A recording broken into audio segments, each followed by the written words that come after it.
दिग्विजयी पंडित का उद्धार। श्री निमाई पंडित जिस समय पूर्व देश विजय कर नवद्वीप पधारे, उस समय भारतवर्ष में आपकी अखंड कीर्ति का नगाड़ा बज उठा। आपकी असाधारण पांडित्य प्रतिभा से समग्र पंडित मंडली विमोहित हो गई। उसी समय नवद्वीप में एक दिग्विजयी पंडित पधारे। आप कश्मीर देशीय, इसको सरस्वती सिद्ध थी ना, तो हार जाएगा तो सरस्वती को कहेगा वो तो मेरा स्वरूप है। तो कश्मीर देशीय विख्यात पंडित थे। मंत्र से सरस्वती आपके वश में थी। ये महापुरुष श्री निम्बार्क संप्रदाय के एक आचार्य हैं। हमारे गोस्वामी गण इनके वाक्यों को प्रमाणिक मानते हैं। आपका वास्तविक नाम श्री केशवाचार्य है। वैसे लोगों में आप केशव कश्मीरी के नाम से परिचित हैं। आपने श्रीमद् भागवत पर एक टीका भी लिखी है। आप समस्त भारतवर्ष को विजय कर अंत में श्री नवद्वीप पधारे। आपने निश्चय कर लिया था कि नदिया के पंडित समाज को बिना जय करे दिग्विजयी नाम सार्थक नहीं होगा। आप केवल विद्या में ही बड़े नहीं, किंतु लक्ष्मी भी आपके घर नृत्य करती थी। आपके साथ बहुत से हाथी, घोड़े, पालकी, नौकर आदि भी थे।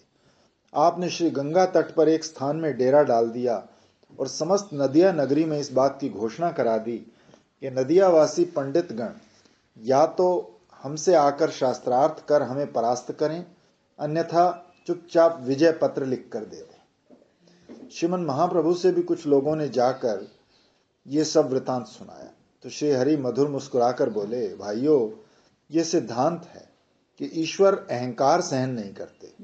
तो जो पुरुष गुण में मत होकर अहंकार करते हैं, ईश्वर अवश्य उनका अहंकार चूर्ण करते हैं। फलवान वृक्ष और गुणवान मनुष्य, इन दोनों में स्वभाव से ही नम्रता होनी चाहिए। अन्यथा देखो, है नहुष, वेण, नरक और रावण कितने बलवान और गुणवान थे, पर सब अपयश के पिटारे को साथ लेकर नाश हो गए। ये सब क्यों हुआ? अहंकार करने से। कभी किसी बात का अहंकार करना योग्य नहीं। देखना, दिग्विजयी का जय पत्र यहां ही रह जाएगा। सायकाल श्री हरि छात्र मंडली सहित पतित पावनी भगवती भागीरथी के सुरमई तट पर पधारे। आपका यह नित्य का ही नियम है। संध्या वंदन के अनंतर खूब विद्या विलास होता है। आज पूर्णिमा तिथि है। पूर्ण चंद्र अपनी पवित्र किरणों को श्री गंगा जल में स्नान कराकर श्रीमन महाप्रभु के चरणारविंद में चढ़ा रहा है। आज श्री नवद्वीप चंद्र ने आकाशचारी चंद्रमा की शोभा को जीत लिया है। तभी आज वो नदिया के घर घर में उजियाला कर रहा है। निष्कलंक चंद्र श्री गौरचंद्र गंगा तट पर विराजे हैं। आपके रूप की उपमा सारे ब्रह्मांड भर में खोजने पर भी नहीं मिलती। श्री हरि के मुखार विंद से मृदु मुस्कान की किरणें छूट रही हैं। दोनों विशाल नेत्र दया से डबाडब भरे हैं। दंतावली मोतियों की कांति को भी लज्जित करती है। श्री गौर किशोर के अरुण अधर मन को मोहित कर रहे हैं। बात तो यह है कि श्री हरि के एक एक अंग में दया देवी का प्रत्यक्ष दर्शन हो रहा है। ललाट पर झुके हुए सच्चिक्न श्याम घुंघराले केश शोभा पा रहे हैं। शंख के सदृश आपकी ग्रीवा है। सिंह के समान स्कंध है। विशाल वक्षस्थल है। इसको धोया नहीं था। आपके यज्ञ सूत्र की तो कुछ निराली शोभा है। श्री हरि की अजानुलंबित सुंदर भुजाएं हैं। योगपट वस्त्र बंधा है। सब ओर से श्री हरि की जय जयकार हो रही है। इस प्रकार श्री गौर हरि अपने भुवन मोहन रूप से जनों को मोहित करते हुए छात्रगण के मध्य में विराजमान है। ऐसा मालूम पड़ता है मानो तारागण में चंद्रमा शोभित है।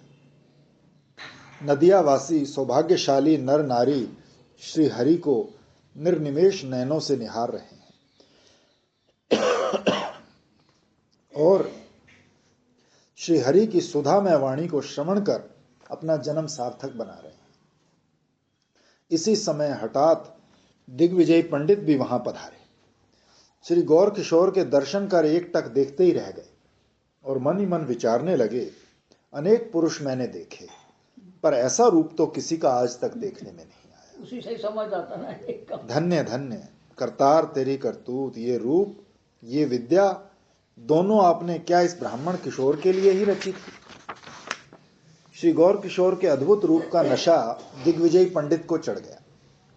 जिधर भी इनकी दृष्टि जाती उधर ही श्री हरि की मोहन मूर्ति दृष्टि गोचर होती। पंडित जी सोचते ये क्या हुआ, क्या मैं स्वप्न तो नहीं देख रहा? इस प्रकार चिंता करते करते अत्यंत उत्सुकता के साथ उन्होंने एक छात्र से पूछा, भाई इनका क्या नाम है? छात्र ने कहा, ये नदिया के सुप्रसिद्ध अध्यापक श्री निमाई पंडित हैं। दिग्विजयी ने श्री गौर सुंदर का नाम मात्र ही सुना था और यह भी सुना था कि आप एक नवीन व्याकरण पंडित हैं। अब प्रत्यक्ष दर्शन कर पंडित जी श्री निमाई पंडित की छात्र मंडली में पधारे। मर्यादा रक्षक श्री गौर हरि ने उठकर सत्कार पूर्वक आपको बिठाया। दिग्विजयी पंडित छात्र मंडली में बैठकर महाप्रभु को संबोधन कर बोले, आप व्याकरण पढ़ाते हैं, किंतु व्याकरण में तो कोई विशेष पंडिताई नहीं, ये तो शिशु शास्त्र है। तो श्री हरि दिग्विजयी के इस प्रकार अहंकार भरे वचन सुनकर बोले, महाराज आपके आगे तो हम सब बालक हैं। बात यह है कि मैं व्याकरण अवश्य पढ़ाता हूं, परंतु सच पूछो तो इसके निगूढ़ रहस्यों से हम सब अभी अनभिज्ञ हैं। तो यह सुनकर पंडित जी हंस दिए। कुछ देर चुप रहने के अनंतर श्रीमन महाप्रभु ने फिर कहा, दयालु, हमने सुना है आपकी कविता बड़ी विलक्षण होती है। यदि कृपा करके कुछ गंगा की महिमा वर्णन करो तो हमारे कान भी पवित्र हो जाएं। तो महाप्रभु इस श्लोक में ये गलती है, इसमें ये गलती है, इसमें ये गलती है, एकदम बता देंगे सब कंठ करके। और आपके अपूर्व काव्य का भी रसास्वादन हो जाएगा। तो श्री निमाई पंडित के मुख से प्रशंसा सुनकर पंडित जी बड़े प्रसन्न हुए और उसी समय गंगा महिमा के विषय में झंझावात की सदृश श्लोक बोलने लगे। आप 1 घंटे में 100 श्लोक बोलकर चुप हो गए। कितने? 200? 100। 1 घंटे में 100 श्लोक बोलकर चुप हो गए। आपकी कविता को सुनकर सब चकित थे। आश्चर्य ये था कि जितने भी श्लोक बोले वो सब के सब नवीन और प्रमाणिक थे और आपको श्लोक बोलने में कहीं भी सोचने या समझने की नौबत नहीं आई। ऐसा मालूम होता था कि मानो आपने सहस्रों श्लोक रट रखे हों। श्री गौर हरि शत श्लोक समन्वित श्री गंगा स्तोत्र सुनकर परम आनंदित हुए और बोले, पंडित जी आपको धन्य। आपके समान पृथ्वी में अन्य कोई कवि दृष्टिगोचर नहीं होता। उपस्थित पंडित मंडली ने भी इस बात को एक स्वर में स्वीकार किया। अनंतर सर्वत्र सन्नाटा छा गया। कुछ देर पश्चात नीरवता को भंग करते हुए श्री हरि ने हंसकर कहा, दयालु, आपके श्लोकों की व्याख्या तो आप या सरस्वती जी ही जानती हैं, अन्य कौन समझ सकता है। यदि कृपा कर किसी एक श्लोक की व्याख्या श्रवण कराओ तो सबको बड़ा सुख हो। यह सुनकर अन्यमनस्क भाव से दिग्विजयी पंडित ने कहा, बताओ तुम कौन से श्लोक की व्याख्या सुनना चाहते हो। पंडित जी ने यह बात श्री गौर हरि को युक्ति से चुप करने के लिए ही कह दी थी, क्योंकि वो समझते थे कि मेरे उच्चारण किए हुए श्लोकों में से ये कोई भी नहीं बता पाएंगे। परंतु पंडित जी सरस्वती के यदि वर पुत्र हैं तो ये साक्षात सरस्वती पति हैं। श्री हरि ने हंसते हंसते झट निम्नलिखित श्लोक पढ़ दिया कि महत्वम गंगाया सततम इदम आभाति नितराम यदेशा श्री विष्णुश्चरण कमलोत्पत्ति सुभगा द्वित्या श्री लक्ष्मीर सुर नरेर यस्य चरण भवानी भर्तु यार शिरसी विभत्य यद्भुत गुणा। अर्थात जिन्होंने श्री विष्णु चरणारविंद से उत्पन्न होकर महान सौभाग्य को प्राप्त किया है, जिनके श्री चरणों की सुर नरगण सदा द्वितीय लक्ष्मी की भांति पूजा करते हैं तथा जो श्री पार्वती के स्वामी श्री शंकर बाबा के मस्तक पर विराजने से अद्भुत गुणशालिनी हैं, उन श्री गंगा देवी की महिमा सदा दिदीप्यमान रहे। श्रीमन महाप्रभु के मुखारविंद से स्वरचित उपरोक्त श्लोक को सुनकर पंडित जी विस्मित होकर श्री गौर हरि के मुख की ओर देखने लगे। आप अपने मन के भाव को गुप्त नहीं रख सके। बोले, पंडित आश्चर्य है, मैंने इतने वेग से 100 श्लोक पढ़े पर तुमने इसे याद कैसे कर लिया? सब सारे कंठ हो गए थे। श्री गौर सुंदर ने मुस्कुराकर कहा, महाराज, जैसे आप श्री सरस्वती जी की कृपा से कविवर हैं, वैसे ही और कोई भी उस देवी की कृपा से श्रुतिधर है। दिग्विजयी पंडित ने इस बात को आगे ना बढ़ाकर उक्त श्लोक की व्याख्या करी। तो सुनकर श्री हरि ने कहा, महाराज, आपकी व्याख्या सुनकर तो मेरे को परम संतोष हुआ, परंतु इसके गुण और दोष सुनने की भी इच्छा है। कृपया करके वो भी सुनाइए। दिग्विजय चौंक कर बोले, मेरी कविता में दोष? ये तो स्वप्न में भी संभव नहीं है। तुमने व्याकरण ही पढ़ा है, तुम कविता के रस को कैसे जान सकते हो? मैंने जो कुछ कहा वही वेद का सार है। श्री हरि ने नम्रतापूर्वक मुस्कुराकर कहा, यदि आपकी अनुमति हो और आप बुरा ना माने तो मैं इसके दोष कथन करूं? विद्या गर्वोन्मत्त दिग्विजयी पंडित ने चिढ़कर कहा, हाँ हाँ बताइए ना। तो श्रीमन महाप्रभु ने उक्त कविता में 5 दोष बताए और बोले, पंडितवर, आपकी कविता 5 अलंकार युक्त होने पर भी इन 5 दोषों ने दूषित कर दी। 10 अलंकारों से अलंकृत कविता भी एक दोष आने पर ऐसे जानना जैसे किसी स्वरूपवान के शरीर में एक श्वेत कुष्ठ की बूंद। श्री हरि के मुख से अपनी कविता के दोष श्रवण कर दिग्विजयी का मुख लज्जा से नीचा हो गया। कवि की बुद्धि अंतर्धान हो गई, वाक्य स्फूर्ति स्तंभित हो गई, मुख कांति फीकी पड़ गई और एक दीनहीन असहाय की भांति प्रभु के मुख की ओर देखने लगे। श्री गौर हरि ने दिग्विजयी की लज्जा का निवारण करते हुए कहा, महाराज, आप मौन क्यों हो गए? इस श्लोक को रहने दो और कुछ विचार करो। दिग्विजयी पंडित और कुछ नहीं बोल सके, जड़ वस्तु की तरह चुपचाप खड़े रहे। कुछ देर पहले जिनको अपनी विद्या बुद्धि का बड़ा अभिमान था, अब वो एक अज्ञानी बालक की तरह चुपचाप बैठे हैं। दिग्विजयी की ऐसी अवस्था देखकर आसपास के विद्यार्थी उनका उपहास करने लगे, परंतु संकेत से निमाई पंडित ने उनको ऐसा करने से मना किया। श्री केशवाचार्य मन में विचारते हैं, निमाई पंडित ने ये जो दूषण निकाले हैं, ये क्या मनुष्य की बुद्धि का काम है? नहीं। अब सरस्वती बताएगी ना कि वो मनुष्य नहीं है, वो मेरा भी स्वामी है। तो ये सोचते सोचते सरस्वती का वाहन करेगा ना घर जाके। तो ये सोचते सोचते श्री हरि की अद्भुत छवि को निहारने लगे। दर्शन करते करते प्रेम अश्रुओं से आंखें भर आई।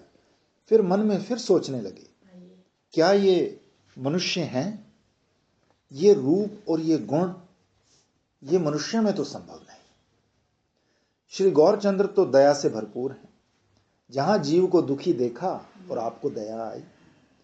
दिग्विजयी पंडित का मुख मलिन देखकर आपके हृदय में करुणा का स्रोत बह निकला। श्री गौर हरि ने कविता में जो दोष दिखाए, उनसे अधिक आपने गुण प्रकट किए। दिग्विजयी सुनकर अत्यंत आश्चर्यान्वित हुए और किम कर्तव्य विमूढ़ होकर प्रभु के मुख की ओर देखने लगे। पंडित जी का दर्प चूर्ण हो गया।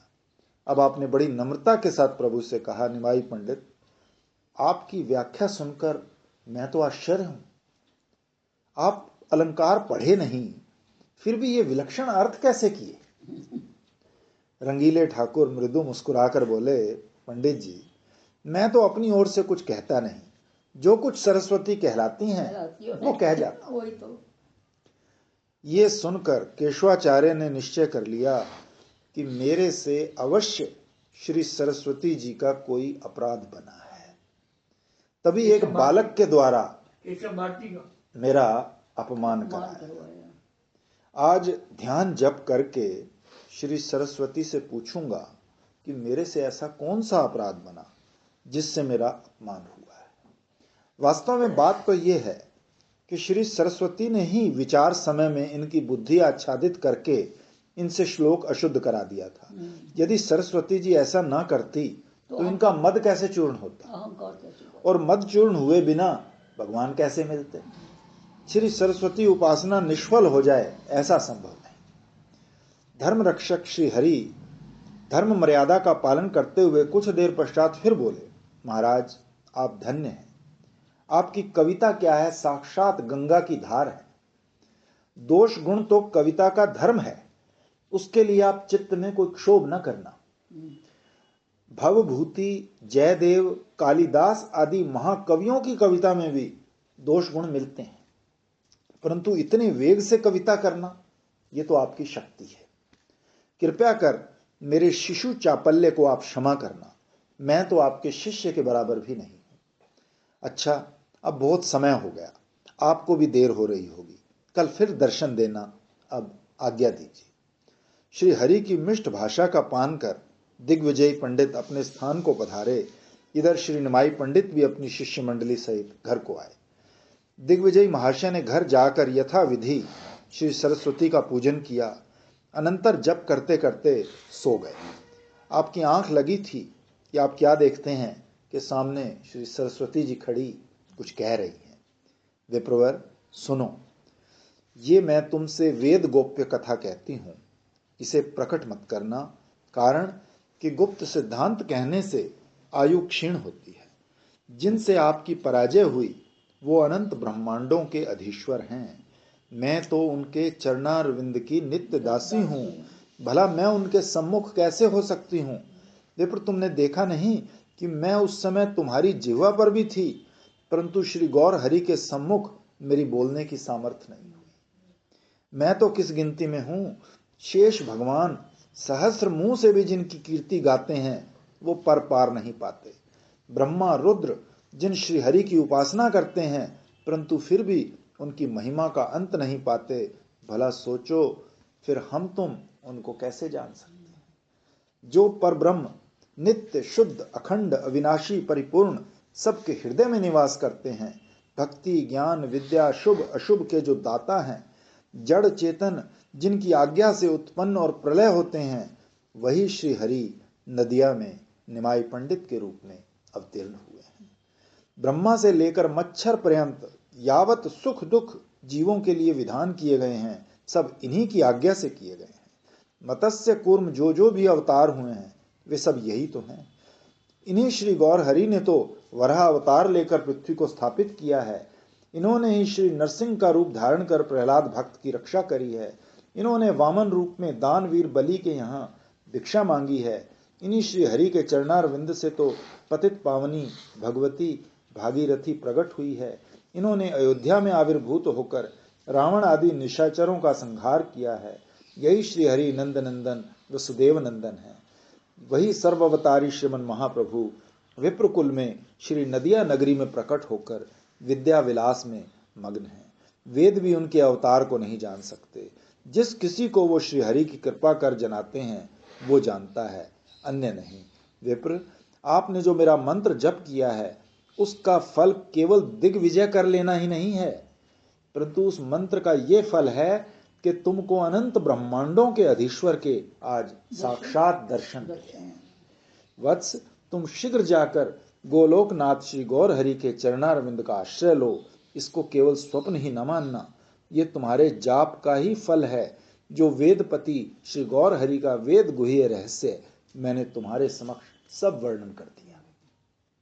ये कहकर सरस्वती जी अंतर्ध्यान हो गई। श्री केशवाचार्य भी प्रेम में मग्न हुए हुए प्रातःकाल श्री गौर हरि के पास पहुंचे और रोते रोते उनके चरणों में दंडवत प्रणाम किया, आत्मसमर्पण किया। श्री महाप्रभु उस समय एकांत में बैठे थे। धर्म रक्षक दीन बंधु श्री हरि ने महामानी दिग्विजयी पंडित को इस प्रकार अमानी देखकर उठाकर हृदय से लगाया। बोले, आप क्या करने लगे? इतनी ऊंची पदवी पाकर ये दीनता कैसी? दिग्विजयी ने हाथ जोड़कर कहा, भगवान, यह आपकी कृपा का ही फल है। आपका भजन करने से जीव के सब मनोरथ सफल हो जाते हैं। आप ही तो नारायण हो। कलयुग में आपने विप्रकुल में अवतार लिया, आपको भला कौन जान सकता है मेरे नाथ। मेरे मन में तो तभी संदेह हुआ था जब आपके सामने मेरी वाणी अवरुद्ध हो गई। आपको वेद ने जो अगर्व सर्व ईश कहा तो मैंने तो अनुभव कर लिया है। वास्तव में आप ऐसे ही हो। हाय, मैंने आपका कैसा कैसा तिरस्कार किया, पर आपने फिर भी मेरा गौरव रखा। भक्त को बढ़ाई देना ये श्री भगवान के अतिरिक्त और कौन कर सकता है। इससे निश्चय होता है कि आप ही नारायण हो।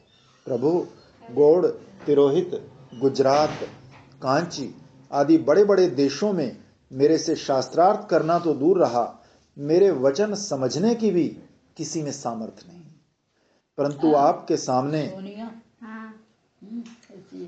ठीक। मेरे वचन समझने की भी किसी में सामर्थ्य नहीं, परंतु आपके सामने मैं चूं तक नहीं कर सका। ये मेरे लिए क्या छोटी सी बात है, परंतु आपके लिए ये कुछ भी नहीं, क्योंकि आप तो सरस्वती पति ही ठहरे। नवद्वीप दयालु, नवद्वीप में मैं शुभ लग्न में आया था, जो आपके दर्शन मिले। मेरे नाथ, मैं तो इस संसार रूपी अंधकूप में पड़ा था और माया मोहित अविद्या वासना से बंधा था। आपके जो दर्शन प्राप्त हुए, ये अवश्य किसी संत की सेवा का फल है। दीन बंधु, अब शुभ दृष्टि कर इस अधम का उद्धार करो, अपने पतित पावन दीन दयाल नाम को सार्थक करो। परोपकार करना तो आपका स्वाभाविक धर्म है, अतएव इस दीनहीन का भी निस्तार करो। नाथ, आपके समान शरणागत वत्सल और दयालु अन्य कोई नहीं। हे परम गुरु, कृपा कर अब ऐसा उपदेश करो जिससे चित्त में फिर कभी दुर्वासना उदय ही ना हो। ये कहते कहते पांडित्य अभिमानी दिग्विजयी पंडित के नेत्रों में अश्रु भर आए, कंठ गदगद हो गया, आगे कुछ न कह सके। दीनहीन असहाय बालक की भांति रोते रोते श्री हरि के चरणों में गिर पड़े। ये देखकर श्रीमन महाप्रभु ने कहा, ब्राह्मण, आप बड़ भागी हो जो आपकी जिह्वा पर सरस्वती जी निवास करती हैं, परंतु ये ध्यान रखना, दिग्विजय करना या कवि होना विद्या का फल नहीं है। ईश्वर का भजन करना ही विद्या का फल है। धन पुत्र कोई साथ नहीं चलता, और तो क्या ये शरीर भी यहीं रह जाता है। ब्रह्मा आदि देवता भी अहंकार छोड़कर श्री कृष्ण भजन करते हैं। विप्रवर, अब तो तुम सब जंजाल छोड़कर शीघ्र कृष्ण भजन में लग जाओ। जब तक मृत्यु ना आए तब तक श्री कृष्ण सेवा करो। विद्या का परम फल तब जानना जब श्री कृष्ण चरणारविंद में ठीक ठीक वृत्ति जम जाए। हमारा तो बस यही परम उपदेश है कि इस अनंत संसार में सार और सत्य तो केवल एक कृष्ण भक्ति ही है। ये उपदेश सुनकर देकर दीनदयाल श्री हरि ने दिग्विजयी को हृदय से लगा लिया और श्री हरिनाम महामंत्र का दान करते हुए बोले, विप्र, अब झगड़े छोड़कर 3 बात याद रखो। जीव मात्र पर दया, जीवे दया, कृष्ण नाम में रुचि, नाम में रुचि, और तन मन धन से वैष्णव सेवा। वैष्णव सेवा मैं तो कल बताया था ना, मैं कल नाम में। और ये चौथी बात ना सब उन्होंने उड़ा दी है, मानसी सेवा। ये भी लिखा हुआ है, 4 लिखी हुई हैं सब जगह।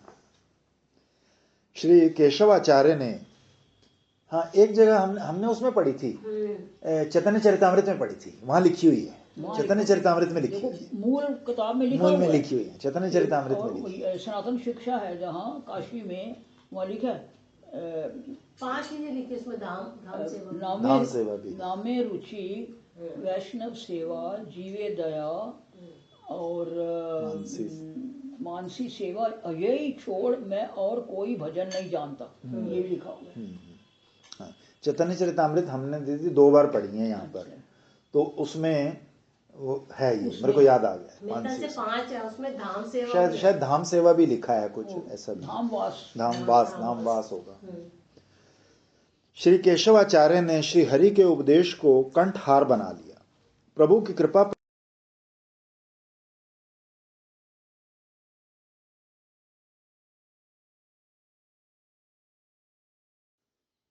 अनंतर आपने अपना स्वप्न वृतांत प्रभु के सामने निवेदन किया। सुनकर कली प्रछन्न अवतार श्रीमन महाप्रभु ने इनको एकांत में ले जाकर कहा, विप्र, आपको जो कुछ सरस्वती ने कहा ठीक है, परंतु इसे और कहीं मत कहना, कारण निर्भेद का भेद बताने से आयु क्षीण होती है और परलोक में भी गति नहीं मिलती, ये निश्चय समझना। श्री गौरहरि ने कहा, जहां जहां आपने भक्तों को दर्शन दिया, वहां अपने को प्रकट करने के लिए जो निषेध किया, कारण है कि कली में श्री हरि प्रछन्न अवतार है, और बात भी ठीक है। नटराज का नाट्य पर्दे के भीतर ही आनंददायक होता है। महाप्रभु का आदेश और उपदेश शिरोधार्य कर भाग्यवान केशव कश्मीरी प्रभु के पाद पद्मों में दीनहीन भाव से लौटते हुए गदगद कंठ से प्रेम मग्न होकर प्रार्थना करने लगे, प्रभु अब मेरा क्या कर्तव्य है, आज्ञा करो। तो श्री गौर हरि ने गंभीर भाव से उत्तर दिया, पंडितवर तुमको कह दिया, अभिमान छोड़कर श्री कृष्ण चरणारविंद का आश्रय ग्रहण करने में विलंब मत करो, वही तुम पर कृपा है। दिग्विजयी पंडित और कुछ न कहकर श्री निमाई पंडित को प्रणाम कर रोते रोते घर पधारे। घर जाकर इनके पास हाथी, घोड़े, धन दौलत जो भी था सब लुटा दिया और भिखारी वेश में हरे कृष्ण कृष्ण कृष्ण हरे हरे, हरे राम राम राम हरे हरे जपते हुए चले। जब असल होता है ऐसे ही होता है। ये कहाँ गए हैं सो कुछ पता नहीं, अनुमान है कि शायद आप वृंदावन चले गए। धीरे धीरे वैराग्य साधने से तो बरसों लग जाते हैं, लेकिन यदि किसी महापुरुष की नज़र पड़ जाए तो एकदम सब छूट जाता है। और यहाँ तो साक्षात ईश्वर है, उनके दर्शन के बाद क्यों नहीं छूटेगा। शायद वृंदावन चले गए हों, क्योंकि श्रीमन महाप्रभु के कृपा पात्र प्रायः अलक्षित वेश में श्रीधाम वृंदावन में ही जाते हैं। तो श्रीमन महाप्रभु के भक्तों का तो यही विहार स्थल है। जिन पर श्रीमन महाप्रभु की कृपा होती है, काम क्रोध लोभ मोह उनके दास हो जाते हैं। प्रतिष्ठा उनको शुक्री विष्ठा के तुल्य लगती है, मान अपमान सब बराबर हो जाते हैं। इस चैतन्य सृष्टि को दीनहीन ग्रंथकार का कोटिशों प्रणाम है। दिग्विजयी के पराभव की वार्ता विद्युत प्रवाह की सदृश अति शीघ्र समस्त नदिया नगरी में फैल गई। महाराज की कीर्ति का जय घोष होने लगा। सब पंडित मिलकर श्री गौर हरि का पूजन करते हुए बोले, जगन्नाथ पुत्र आपको धन्य है, ये काम आप बिना और कौन कर सकता था। इस नदिया नगरी की पंडित मंडली की तो आज आपने लाज रखी। अनंतर सब ने श्री निमाई पंडित को वादी सिंह की पदवी प्रदान करी। इस दिग्विजयी उद्धार लीला में श्री हरि ने मनुष्यों के हित के लिए 3 बातें सार दिखाई कि ईश्वर सर्वथा अहंकार नहीं सहते, ईश्वर सर्वदा अहंकार नहीं सहते। श्री कृष्ण भजन ही सर्व विद्या है। सर्व विद्या प्राप्ति का परम फल श्री कृष्ण चरणारविंद में दृढ़ भक्ति होना ही है। श्री गुरुदेव दयालु होते हुए भी बिना चित्त शुद्धि के मंत्र नहीं देते। तो वादी सिंह श्री गौर हरि ने प्रथम श्री गंगा जी की स्तुति कराकर श्री केशव कश्मीरी का चित्त शुद्ध कर दिया, तब श्री हरिनाम महामंत्र से दीक्षित किया। श्री गौरांग लीला के व्यास अवतार श्री वृंदावन ठाकुर कहते हैं कि जो इस कथा को मन लगाकर सुनेगा उसका कहीं भी तिरस्कार नहीं होगा। तिरस्कार क्या होगा जब अभिमान नहीं रहेगा तो मानक मान एक कर जाता, सोई पूर्ण ब्रह्म पछाता। तो गुरु नानक साहब कह रहे हैं